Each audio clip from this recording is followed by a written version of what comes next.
Entrevista.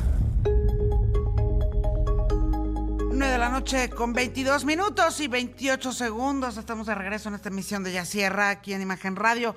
Y bueno, pues ha sido un año, el 2022, que cerró muy fuerte, muy inesperado en muchas cosas. Y por supuesto está siendo un año 2023 que está abriendo en el mismo sentido. La muerte del Papa emérito Joseph Ratzinger. El día de hoy, pues todavía se están llevando a cabo las exequias allá en la Santa Sede, en donde pues, la gente está acudiendo a la Basílica de San Pedro a despedirse de el Papa que se fue 2 veces, ¿no? Yo saludo a al doctor Alejandro Osada. Él es profesor investigador de la UP, la Universidad Panamericana, especialista en el pensamiento justamente de Benedicto XVI, Joseph Ratzinger. Muy buenas noches, doctor. Gracias por tomarme la llamada. Hola, Yuridia. Buenas noches. Muchísimas gracias por la invitación. Estoy a tus órdenes. Bueno, pues Joseph Ratzinger, un personaje al que pues prácticamente muy pocos llegaron a desentrañar y a entender muy bien el porqué de su arribo al papado, pero sobre todo el porqué de su renuncia, y en fin, un hombre que hasta donde sabemos, quienes no somos expertos en el personaje ni conocemos a profundidad su biografía, entiendo que era ante todo un hombre de muchas ideas, y de mucha fe, por supuesto, pero también de muchas ideas y muchos talentos. Así es, a mí me parece que Joseph Ratzinger es una de las mentes más lúcidas, más potentes que hemos visto en los últimos siglos. Quizá desde, a lo mejor, Tomás de Aquino, John Henry Newman en el siglo XIX, pues no ha habido un teólogo de ese tamaño en la Iglesia Católica, y será recordado sin duda como uno de los grandes papas que han aportado riquezas incalculables al magisterio de la fe, ¿no? Y al desarrollo de nuestra doctrina cristiana. Es un papa que ha arrojado muchas luces y es muy bien apreciado por el mundo intelectual. En efecto, es un papa de la razón, es un papa que él quería, pues su vocación era ser teólogo y quería vivir en los libros, en las aulas, con los alumnos, haciendo teología dura, académica, y bueno, ha sido dócil y obediente para responder a los distintos llamados que la vida le ha ido poniendo para asumir diferentes cargos que de alguna forma podríamos decir lo distraían de su sueño original, que era el mundo de la biblioteca y del aula, ¿no? En ese sentido él se identificaba mucho con Agustín de Hipona, aquel antiguo santo del siglo IV y V, porque San Agustín también quería dedicarse a la contemplación y al estudio y a la vida tranquila, intelectual, y resulta que lo terminan eligiendo obispo, y como en un acto de obediencia, Agustín pues decide ser también pastor y no dedicarse solo a las letras y a los libros, sino también al pueblo y a la gente. Entonces, en ese sentido, Benedicto XVI se siente muy cercano a la figura de Agustín, precisamente por ese motivo.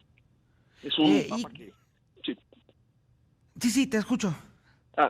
Iba a decir que es un papa que, mientras yo hacía el doctorado leyéndome toda su obra, quedaba constantemente impresionado por la cantidad de filósofos de los que hablaba. Yo iba tomando nota: aquí habla de Aristóteles, aquí habla de Nietzsche, aquí habla de Marx, aquí habla de Kant. Entonces, bueno, es una obra monumental la que ha publicado. Sus alumnos hicieron un índice y tienen publicados más o menos 1,300 títulos que, bueno, la mayoría son un capítulo por acá, una conferencia por allá, un texto para un congreso, etcétera, ¿no? Pero también libros que por su propio derecho son grandes volúmenes. Son más o menos 130 y tantos libros los publicados.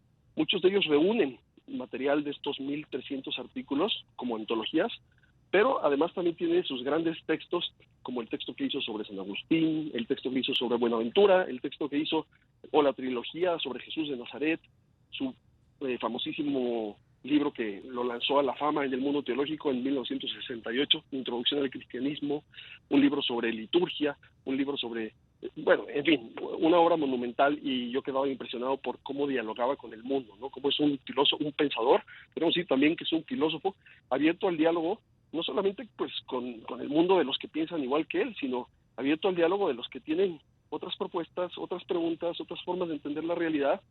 Bueno, pues en breve tendremos la suerte de poder publicar en 3 idiomas, en español, en inglés y en alemán, un libro que se va a llamar así: Joseph Ratzinger en diálogo con las tradiciones filosóficas, desde Platón hasta Bátimo, que es un filósofo vivo, ¿no? Lo vamos a hacer 20 colaboradores de todo el mundo y cada colaborador se encarga de analizar cómo dialoga con un filósofo en particular. Entonces, bueno, me parece que es un pensador que todavía nos tomarán algunas décadas ir digiriendo con toda profundidad lo que nos ha legado no solo a la Iglesia, sino al mundo del intelecto y al mundo del pensamiento, y seguramente será recordado como un grande y en una de esas hasta lo veremos llegar a la denominación de doctor de la Iglesia. Tú seguramente tienes mucho más claridad que cualquiera de nosotros, y sobre todo pues al paso de ya tantos años y tanta agua bajo el puente del porqué de su renuncia.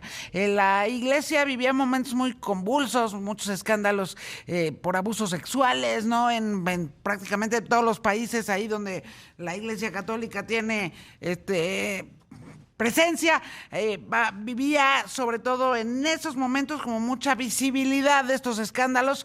Cuando Ratzinger pidió su renuncia, separarse del cargo como sumo pontífice de la Iglesia, Sí. pero seguramente habrá sido una decisión mucho más compleja que nada más una cosa vista a la luz de los escándalos de su institución, ¿no?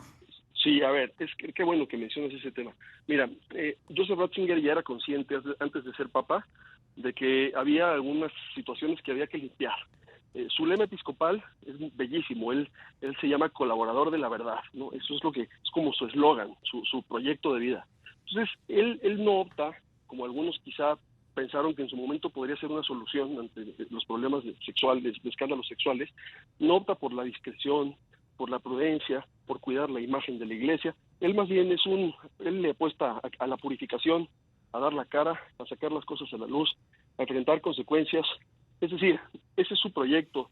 Desde antes de que falleciera Juan Pablo II, él ya estaba tratando de que la congregación de la que él era responsable, esta es la Congregación para la Doctrina de la Fe, se hicieran cargo precisamente de las cuestiones disciplinares en este tipo de asuntos, porque él se daba cuenta de que había mucha torpeza en la burocracia y procesos muy lentos, y que había que ser mucho más exigente y mucho más radical, mucho más duro también, ¿no?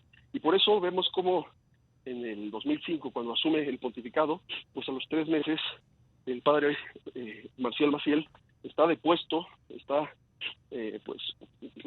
digamos, ya sacado a la luz, con levanta toda la cloaca Benedicto XVI, y a lo largo de su pontificado más de 500 sacerdotes son expulsados por la misma razón. Entonces, Benedicto XVI no es alguien que le huya al escándalo en ese sentido, sino que él muy decididamente asumió como proyecto la purificación de la Iglesia por la vía de la verdad y por la vía de dar la cara. Entonces, muy conscientemente abre esa cloaca, llama a la Iglesia a la penitencia, se queja porque dice la gran persecución contra la Iglesia, sí hay varias por fuera, pero la más grave es por dentro, y es responsabilidad de nosotros, de sus miembros. Entonces, la Iglesia, si quiere para responder a su vocación de ser la Iglesia de Jesucristo, tiene que dar la cara y asumir las consecuencias y sufrir o vivir ese camino de purificación y de penitencia.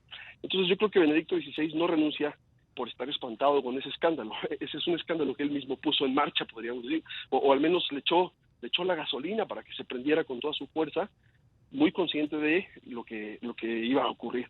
Entonces, Benedicto XVI también estaba muy consciente de que no podía tomar la decisión de renunciar en momentos críticos, así que lo pensó durante largos meses y por fin anunció su renuncia para las fechas en las que había cierta calma o cierta paz a su alrededor. Yo creo, y bueno, esto es una opinión mía, pero yo creo que las razones por las que de verdad renuncia Benedicto XVI resultan muy aburridas para la prensa, porque la prensa normalmente quiere historias calientes, con caldo, con picor, y entonces es más atractivo hablar de la teoría del complot y de la grilla y de los lobos y de las intrigas. Benedicto XVI desde el 2010 había dicho ya en una entrevista que eventualmente el Papa, si se sentía falto de recursos físicos y mentales para llevar a cabo o continuar con el ministerio petrino, con el pontificado, podía renunciar, y en algunos casos incluso debía renunciar, porque pues finalmente el Papa es el obispo de Roma. Los obispos a los 75 años de manera automática son eméritos, ya no ejercen, Claro. ¿no?, el cargo. Y en ese sentido, pues el Papa tendría que funcionar, o podría llegar a funcionar, de la misma forma. No es que sea algo obligatorio, pero tampoco deberíamos de escandalizarnos si algún Papa, esa era su visión en el 2010, si algún Papa eventualmente dice, me tengo que hacer a un lado porque no tengo la energía, no tengo la fuerza, y bueno, pues esa es, creo, su razón sincera, y también creo que es una razón que nos parece muy aburrida porque queremos historias más más interesantes, más morbosas. Pero bueno, pues esa es mi opinión sobre el motivo de la renuncia, que realmente él es muy honesto en pensar que ya no tiene la fuerza física y mental de seguir adelante con el pontificado. Recordemos que Benedicto XVI soñaba con retirarse, le pidió 3 veces, al menos que sepamos, la renuncia a Juan Pablo II, misma que Juan Pablo II le negó.